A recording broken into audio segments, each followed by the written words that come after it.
ਭਾਰਤ ਤੋਂ ਆਏ ਗੁਰਪਿਆਰੇ ਵਿਸਾਖੀ ਦਾ ਆਨੰਦ ਮਾਣ ਕੇ ਮੁੜ ਗਏ ਵਾਪਸ। ਪ੍ਰਾਈਮ ਮਿਨਿਸਟਰ ਦੇ ਵਜ਼ੀਰਾਂ ਮਸ਼ੀਰਾਂ ਮਰਤਬੇ ਦੀ ਸਹੁੰ ਚੁੱਕ ਲਈ।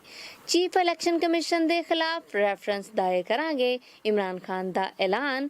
ਗੱਲਾਂ ਵੀ ਸੁਣੀ ਜਾਈਏ ਅਤੇ ਕੰਮ ਵੀ ਕੀਤੀ ਜਾਈਏ। ਇੰਜ ਨਹੀਂ ਹੁੰਦਾ। ਚੀਫ ਜਸਟਿਸ ਉਮਰ ਅਤਾ ਬੰਦਿਆਲ ਅਤੇ ਸ੍ਰੀਲੰਕਨ ਸ਼ਹਿਰੀ ਨੂੰ ਕਤਲ ਕਰਨ ਵਾਲਿਆਂ ਦੀ ਸਜ਼ਾਵਾਂ ਦਾ ਐਲਾਨ ਤੇ ਨਾਲ ਜਾਣਦੇ ਜਾਈਏ ਕਿ ਆਪਦਾ ਪ੍ਰਵੀਨ ਹੋਰਾਂ ਦੇ ਗੀਤ ਨੇ ਪਾਈ YouTube ਤੇ ਤੁਮ। ਇਹ ਪੰਜਾਬੀ ਰੇਡੀਓ USA ਹੈ। ਪਾਕਿਸਤਾਨ ਤੋਂ ਖਬਰਾਂ ਨਾਲ ਮੈਂ ਹਾਂ ਪ੍ਰਵੀਨ ਮਸੂਦ।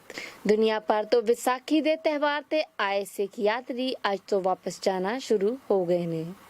ਸੁਣਨ ਵਾਲਿਆਂ ਨੂੰ ਦੱਸਦੇ ਚਾਹੀਏ ਕਿ ਭਾਰਤ ਤੋਂ ਆਏ ਸਿੱਖ ਯਾਤਰੀ ਅੱਜ ਖਾਸ ਟ੍ਰੇਨਾਂ ਰਾਹੀਂ ਲਾਹੌਰ ਰੇਲਵੇ ਸਟੇਸ਼ਨ ਤੋਂ ਵਾਗਾ ਰੇਲਵੇ ਸਟੇਸ਼ਨ ਅਪੜੇ, ਜਿੱਥੇ ਇਮੀਗ੍ਰੇਸ਼ਨ ਅਤੇ ਐਂਟਰੀ ਦੇ ਬਾਕੀ ਜ਼ਰੂਰੀ ਮਾਮਲਿਆਂ ਨੂੰ ਨਿਬੇੜਿਆ ਗਿਆ। ਉਸ ਤੋਂ ਮਗਰੋਂ ਉਹਨਾਂ ਨੂੰ ਭਾਰਤ ਵੱਲ ਨੂੰ ਤੋਰ ਦਿੱਤਾ ਗਿਆ। ਇੰਝ ਹੀ ਵਿਸਾਖੀ ਦਾ ਇਹ ਤਿਉਹਾਰ ਮੁੱਕ ਗਿਆ। ਇੱਥੇ ਇਹ ਵੀ ਦੱਸਣਾ ਜ਼ਰੂਰੀ ਹੈ ਕਿ ਅਮਰੀਕਾ, ਕੈਨੇਡਾ, UK ਅਤੇ ਦੂਜੇ ਦੇਸ਼ਾਂ ਤੋਂ ਆਏ ਸਿੱਖ ਯਾਤਰੀ ਆਪਣੇ ਵੀਜ਼ੇ ਦੀ ਮਿਆਦ ਮੁਤਾਬਿਕ ਅਜੇ ਵੀ ਪਾਕਿਸਤਾਨ 'ਚ ਹੀ ਨੇ।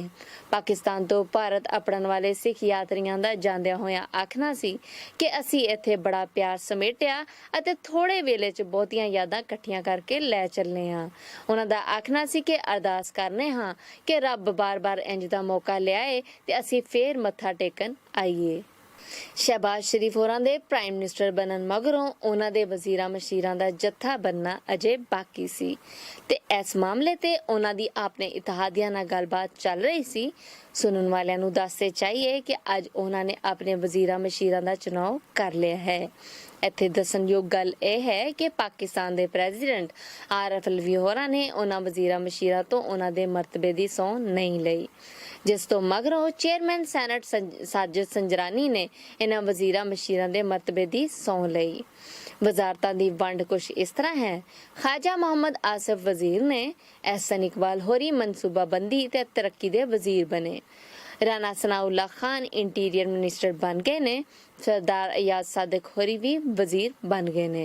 राणा तनवीर हुसैन होरा कोल डिफेंस की मिनिस्ट्री आई है। खुर्रम दस्तगीर होरी भी वजीर बन गए ने। मरियम औरंगजेब कोल इंफॉर्मेशन एंड ब्रॉडकास्टिंग की मिनिस्ट्री आई है। ख्वाजा साद रफीक कोल रेलवे की वजारत आई है। मुफ्ता इस्माइल होरी खजाने दे वजीर बन गए ने। मियाँ जावेद लतीफ ਅਤੇ रियाज हुसैन पीरजादा भी वजीर बन गए ने। मुर्तजा जावेद होरा कोल पार्लिमानी मामलों की वजारत आई है। आजम नजीर तारड़ होरा कोल कानून की वजारत आई है। इस तो अड पाकिस्तान पीपल्स पार्टी ਦੇ ਵੱਖੋ-ਵੱਖ ਮੈਂਬਰਾਂ ਨੂੰ ਵੀ ਅੱਡੋ-ਅੱਡ ਵਜ਼ਾਰਤਾਂ ਦਿੱਤੀਆਂ ਗਈਆਂ ਨੇ ਅਤੇ ਮੌਲਾਨਾ ਫਜ਼ਲੁਰ ਰਹਿਮਾਨ ਹੋਰਾਂ ਦੀ ਜਮਾਤ ਦੇ ਮੈਂਬਰਾਂ ਨੂੰ ਵੀ ਅੱਡੋ-ਅੱਡ ਵਜ਼ਾਰਤਾਂ ਦਿੱਤੀਆਂ ਗਈਆਂ ਨੇ। ਸੁਣਨ ਵਾਲਿਆਂ ਨੂੰ ਦੱਸਦੇ ਚਾਹੀਏ ਕਿ ਸ਼ਹਿਬਾਜ਼ ਸ਼ਰੀਫ ਹੋਰਾਂ ਦੇ ਵਜ਼ੀਰਾਂ ਨੇ ਆਪਣੇ ਮਰਤਬੇ ਦੀ ਸਹੁੰ ਚੁੱਕ ਲਈ ਹੈ। ਪਾਕਿਸਤਾਨ ਤਹਿਰੀਕ ਇਨਸਾਫ ਦੇ ਪ੍ਰਧਾਨ ਇਮਰਾਨ ਖਾਨ ਦਾ ਆਖਣਾ ਹੈ ਕਿ ਅਸੀਂ ਚੀਫ ਇਲੈਕਸ਼ਨ ਕਮਿਸ਼ਨ ਦੇ ਖਿਲਾਫ ਰੈਫਰੈਂਸ ਦਾਇਰ ਕਰਨ ਲੱਗੇ ਹਾਂ क्योंकि मुल्क च नवीं हलकाबंदियां ना करना इहदी नलायकी है ਅਤੇ ਇਹਦੀ ਇਸ ਨਲਾਇਕੀ ਕਾਰਨ ਹੀ ਚੋਣਾਂ ਲੇਟ ਹੋਈਆਂ ਨੇ। ਪ੍ਰਾਈਮ ਮਿਨਿਸਟਰ ਦਾ ਮਰਤਬਾ ਛੱਡਣ ਮਗਰੋਂ ਇਮਰਾਨ ਖਾਨ ਹੋਰਾਂ ਨੇ ਕੱਲ ਪਹਿਲੀ ਵਾਰੀ ਯੂਟਿਊਬਰਸ ਅਤੇ ਸੋਸ਼ਲ ਮੀਡੀਆ ਬਲੌਗਰਸ ਦੇ ਨਾਲ ਮੁਲਾਕਾਤ ਕੀਤੀ, ਜਿਹਦੇ 'ਚ ਉਹਨਾਂ ਇਹ ਗੱਲ ਵੀ ਮੰਨੀ ਹੈ ਕਿ ਜਸਟਿਸ ਫਾਇਜ਼ ਈਸਾ ਦੇ ਖਿਲਾਫ ਰੈਫਰੈਂਸ ਦਾਇਰ ਕਰਨਾ ਸਾਡੀ ਗਲਤੀ ਸੀ। ਸਾਨੂੰ ਅਦਾਲਤਾਂ ਨਾਲ ਮਤੱਕਾ ਨਹੀਂ ਲਾਉਣਾ ਚਾਹੀਦਾ ਸੀ। ਉਹਨਾਂ ਦਾ ਆਖਣਾ ਸੀ ਕਿ ਸਾਡੀ ਸਰਕਾਰ ਸਾਜ਼ਿਸ਼ ਦੇ ਤਹਿਤ ਡੇਗੀ ਗਈ ਹੈ। ਉਹਨਾਂ ਰੂਸ ਦੇ ਸਰਕਾਰੀ ਫੇਰੇ ਬਾਰੇ ਇੱਕ ਸਵਾਲ ਦਾ ਜਵਾਬ ਦਿੰਦਿਆਂ ਹੋਇਆਂ ਆਖਿਆ ਕਿ ਇਸ ਮਾਮਲੇ 'ਚ ਮੇਰੀ ਫੌਜ ਮੁਖੀ ਨਾਲ ਕਈ ਵਾਰੀ ਸਲਾਹ ਹੋਈ ਸੀ ਅਤੇ ਉਹਨਾਂ ਨੇ ਇਸ ਫੇਰੇ ਦੀ ਪੂਰੀ ਹਮਾਇਤ ਕੀਤੀ ਸੀ। ਯਾਦ ਰਵੇ ਕਿ ਇਮਰਾਨ ਖਾਨ ਹੋਰੀ ਜਿਸ ਚੀਫ ਇਲੈਕਸ਼ਨ ਕਮਿਸ਼ਨ ਦੇ ਖਿਲਾਫ ਰੈਫਰੈਂਸ ਦਾਇਰ ਕਰਨ ਲੱਗੇ ਨੇ, ਉਹਨੂੰ ਲਿਆਉਣ ਵਾਲੇ ਵੀ ਉਹ ਆਪ ਹੀ ਸਨ। ਦੂਜੇ ਪਾਸੇ ਸਰਕਾਰ ਵੱਲੋਂ ਚੀਫ ਇਲੈਕਸ਼ਨ ਕਮਿਸ਼ਨ ਨੂੰ ਫੁੱਲ ਪ੍ਰੂਫ ਸਿਕਿਉਰਿਟੀ ਦੇ ਦਿੱਤੀ ਗਈ ਹੈ। ਇਸ ਸਿਕਿਉਰਿਟੀ ਦੀ ਮੰਗ ਉਹਨਾਂ ਆਪ ਸਰਕਾਰੀ ਪੱਧਰ ਤੇ ਕੀਤੀ ਸੀ, ਜਿਹਦੇ 'ਚ ਸੈਕਟਰੀ ਇੰਟਰਪ੍ਰਾਈਜ਼ਸ ਨੂੰ ਆਖਿਆ ਗਿਆ ਹੈ ਕਿ ਚੀਫ ਇਲੈਕਸ਼ਨ ਕਮਿਸ਼ਨ ਦੀ ਜਾਨ ਨੂੰ ਖਤਰਾ ਹੈ ਤੇ ਉਹਨਾਂ ਨੂੰ ਇਸਲਾਮਾਬਾਦ ਤੋਂ ਬਾਹਰ ਆਉਣ ਜਾਣ ਵਾਸਤੇ ਫੁੱਲ ਪ੍ਰੂਫ ਸਿਕਿਉਰਿਟੀ ਦਿੱਤੀ ਜਾਏ। Chief justice of Pakistan justice ਉਮਰ ਅਤਾ ਬੰਦਿਆਲ ਨੇ ਕੱਲ ਸਦਾਰਤੀ ਰੈਫਰੈਂਸ ਬਾਰੇ ਕੇਸ ਦੀ ਸੁਣਵਾਈ ਕੀਤੀ, ਜਿਹਦੇ 'ਚ ਅਟਾਰਨੀ ਜਨਰਲ ਖਾਲਿਦ ਜਵੇਦ ਦੀਆਂ ਦਲੀਲਾਂ ਪੂਰੀਆਂ ਹੋ ਗਈਆਂ ਨੇ।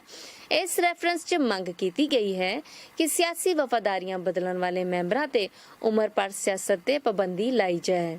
ਜਿਹਦੇ ਤੇ ਚੀਫ ਜਸਟਿਸ ਦੇ ਰਿਮਾਰਕ ਸਨ ਕਿ 10 ਤੋਂ 15 ਹਜ਼ਾਰ ਦੇ ਮਜਮੇ 'ਚ ਇੱਕ ਜਲਸਾ ਕਰਕੇ ਅਦਾਲਤੀ ਫੈਸਲੇ ਤੇ ਜੱਜਾਂ ਨੂੰ ਗਾਲਾਂ ਕੱਢੀਆਂ ਜਾਂਦੀਆਂ ਨੇ, ਉਤੋਂ ਅਦਾਲਤੀ ਫੈਸਲਿਆਂ ਦੇ ਇਤਬਾਰ ਵੀ ਨਹੀਂ।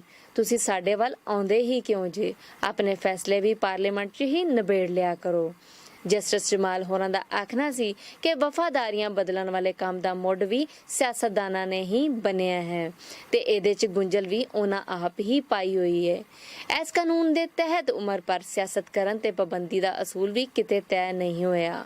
ਅਦਾਲਤੀ ਕਾਰਵਾਈ 'ਚ ਆਖਿਆ ਗਿਆ ਕਿ ਸਿਆਸੀ ਲੀਡਰਾਂ ਨੂੰ ਅਦਾਲਤੀ ਫੈਸਲਿਆਂ ਤੇ ਪਾਬੰਦ ਹੋ ਕੇ ਇਹਦੀ ਹਮਾਇਤ ਕਰਨੀ ਚਾਹੀਦੀ ਹੈ ਤੇ ਆਪਣੀ ਮਰਜ਼ੀ ਦੇ ਫੈਸਲੇ ਨਹੀਂ ਮੰਗਣੇ ਚਾਹੀਦੇ। ਦਸੰਬਰ 2021 ਚ ਸਿਆਲਕੋਟ ਦੀ ਇੱਕ ਫੈਕਟਰੀ 'ਚ ਵਰਕਰਾਂ ਵੱਲੋਂ ਸ੍ਰੀਲੰਕਨ ਨਾਗਰਿਕਤਾ ਰੱਖਣ ਵਾਲੇ ਪ੍ਰਿਯੰਥਾ ਨੂੰ ਧਰਮ ਦੀ ਤੋਹੀਨ ਦਾ ਇਲਜ਼ਾਮ ਲਾ ਕੇ ਕਤਲ ਕਰ ਦਿੱਤਾ ਗਿਆ ਸੀ। ਫੈਕਟਰੀ ਵਰਕਰਾਂ ਵੱਲੋਂ ਮਾਰ-ਮਾਰ ਕੇ ਕਤਲ ਕੀਤੇ ਗਏ ਪ੍ਰਿਯੰਥਾ ਐਸੇ ਫੈਕਟਰੀ ਦੇ ਮੈਨੇਜਰ ਸਨ। ਇਸ ਕਤਲ ਦਾ ਮੁਕੱਦਮਾ ਪਾਕਿਸਤਾਨ 'ਚ ਸਰਕਾਰ ਦੀ ਮਦਈਅਤ 'ਚ ਚੱਲਿਆ, ਜਿਹਦਾ ਫੈਸਲਾ ਕੱਲ ਆ ਗਿਆ ਹੈ। ਇਸ ਮੁਕੱਦਮੇ 'ਚ 99 ਲੋਕਾਂ ਤੇ ਇਲਜ਼ਾਮ ਸੀ, ਜਿਹਦੇ 'ਚ ਅਦਾਲਤ ਨੇ 6 ਨੂੰ ਸਜ਼ਾਏ ਮੌਤ ਦੀ ਸਜ਼ਾ ਸੁਣਾ ਦਿੱਤੀ ਹੈ, ਜਦਕਿ ਇਸ ਕਤਲ ਦਾ ਹਿੱਸਾ ਹੋਣ ਕਾਰਨ 9 ਨੂੰ ਉਮਰ ਕੈਦ ਦੀ ਸਜ਼ਾ ਸੁਣਾਈ ਗਈ ਹੈ ਅਤੇ 72 ਮੁਲਜ਼ਮਾਂ ਨੂੰ 2-2 ਵਰ੍ਹੇ ਕੈਦ ਸੁਣਾਈ ਗਈ ਹੈ। ਇਹਦੇ ਨਾਲ ਇੱਕ ਮੁਲਜ਼ਮ ਨੂੰ ਸਬੂਤ ਨਾ ਹੋਣ ਕਾਰਨ ਬਾਇਜ਼ਤ ਬਰੀ ਵੀ ਕਰ ਦਿੱਤਾ ਗਿਆ ਹੈ। ਜਿਨ੍ਹਾਂ 6 ਮੁਜਰਮਾਂ ਨੂੰ ਸਜ਼ਾਏ ਮੌਤ ਸੁਣਾਈ ਗਈ ਹੈ, ਉਹਨਾਂ ਨੂੰ 12 ਲੱਖ ਜੁਰਮਾਨਾ ਵੀ ਕੀਤਾ ਗਿਆ ਹੈ ਅਤੇ ਉਮਰ ਕੈਦ ਦੇ ਮੁਲਜ਼ਮਾਂ ਤੇ ਉਹਨਾਂ ਦੇ ਘਰ ਵਾਲਿਆਂ ਨੂੰ 2 ਲੱਖ ਜੁਰਮਾਨਾ ਵੀ ਕੀਤਾ ਗਿਆ ਹੈ। ਪਾਕਿਸਤਾਨ ਅਤੇ ਭਾਰਤ ਦੀ ਸਿਆਸਤ ਆਪਣੀ ਥਾਂ, ਪਰ ਜੇ ਦੋਵਾਂ ਮੁਲਕਾਂ ਦੇ ਫਨਕਾਰ ਰਲ ਕੇ ਕੋਈ ਕੰਮ ਕਰਨ, ਉਹ ਆਪਣੀ ਪਛਾਣ ਆਪ ਹੁੰਦਾ ਹੈ। ਪਾਕਿਸਤਾਨੀ ਸੂਫੀ ਮਿਊਜ਼ਿਕ 'ਚ ਪਛਾਣ ਬਣਾਉਣ ਵਾਲੀ ਆਬਦਾ ਪਰਵੀਨ ਹੋਰਾਂ ਨੇ ਭਾਰਤੀ ਗੁਲਕਾਰਾਂ ਨਾਲ ਰਲ ਕੇ ਇੱਕ ਗੀਤ ਗਾਇਆ ਹੈ। ਇਸ ਗੀਤ 'ਚ ਭਾਰਤ ਤੋਂ ਉਹਨਾਂ ਦਾ ਸਾਥ ਦੇਣ ਵਾਲੇ ਗੁਲਕਾਰ ਸਲੀਮ ਮਰਚੈਂਟ ਅਤੇ ਸਲਮਾਨ ਮਰਚੈਂਟ ਨੇ। ਇਹ ਗੀਤ 9 ਅਪ੍ਰੈਲ ਨੂੰ YouTube ਤੇ ਚਾੜਿਆ ਗਿਆ ਅਤੇ ਹੁਣ ਤੱਕ ਇਹਨੂੰ ਵੇਖਣ ਵਾਲਿਆਂ ਦੀ ਗਿਣਤੀ 6.25 ਲੱਖ ਹੋ ਗਈ ਹੈ ਅਤੇ ਦਿਨ ਬ ਦਿਨ ਇਹਦੀ ਮਸ਼ਹੂਰੀ 'ਚ ਵਾਧਾ ਹੋ ਰਿਹਾ ਹੈ। ਇਹ ਸੂਫੀ ਗੀਤ ਓ ਮੇਰੇ ਮੌਲਾ ਰਮਜ਼ਾਨ ਦੇ ਮਹੀਨੇ ਦੇ ਵਿੱਚ ਗਾਇਆ ਗਿਆ ਹੈ ਅਤੇ ਇਹਨੂੰ ਈਦ ਦਾ ਤੋਹਫਾ ਵੀ ਆਖਿਆ ਜਾ ਰਿਹਾ ਹੈ। ਗੀਤ ਦੇ ਨਾਲ ਇਹਦੀ ਵੀਡੀਓ ਵੀ ਆਪਣੀ ਪਛਾਣ ਆਪ ਹੈ, ਜਿਹਨੂੰ ਬਹੁਤ ਸੋਹਣੇ ਢੰਗ ਦੇ ਨਾਲ ਫਿਲਮਾਇਆ ਗਿਆ ਹੈ। ਇਹ ਪਹਿਲਾ ਮੌਕਾ ਨਹੀਂ ਕਿ ਦੋਵਾਂ ਮੁਲਕਾਂ ਦੇ ਰਲ ਕੇ ਕੀਤੇ ਗਏ ਕੰਮ ਨੂੰ ਸਾਰੀ ਦੁਨੀਆ 'ਚ ਆਪਣੀ ਪਛਾਣ ਬਣਾਈ ਹੈ, ਬਲਕਿ ਜਦੋਂ ਦੋਵਾਂ ਮੁਲਕਾਂ ਦੇ ਫਨਕਾਰਾਂ ਰਲ ਕੇ ਕੋਈ ਕੰਮ ਕੀਤਾ ਹੈ ਤੇ ਕਮਾਲ ਕਰ ਛੱਡ ਰਿਹਾ ਹੈ। ਪਾਕਿਸਤਾਨ ਤੋਂ ਹੁਣ ਤੱਕ ਲਈ ਇੰਨਾ ਹੀ। ਮੈਨੂੰ ਪਰਵੀਨ ਮਸੂਦ ਨੂੰ ਇਜਾਜ਼ਤ ਦਿਓ। ਰੱਬ ਰਾਖਾ।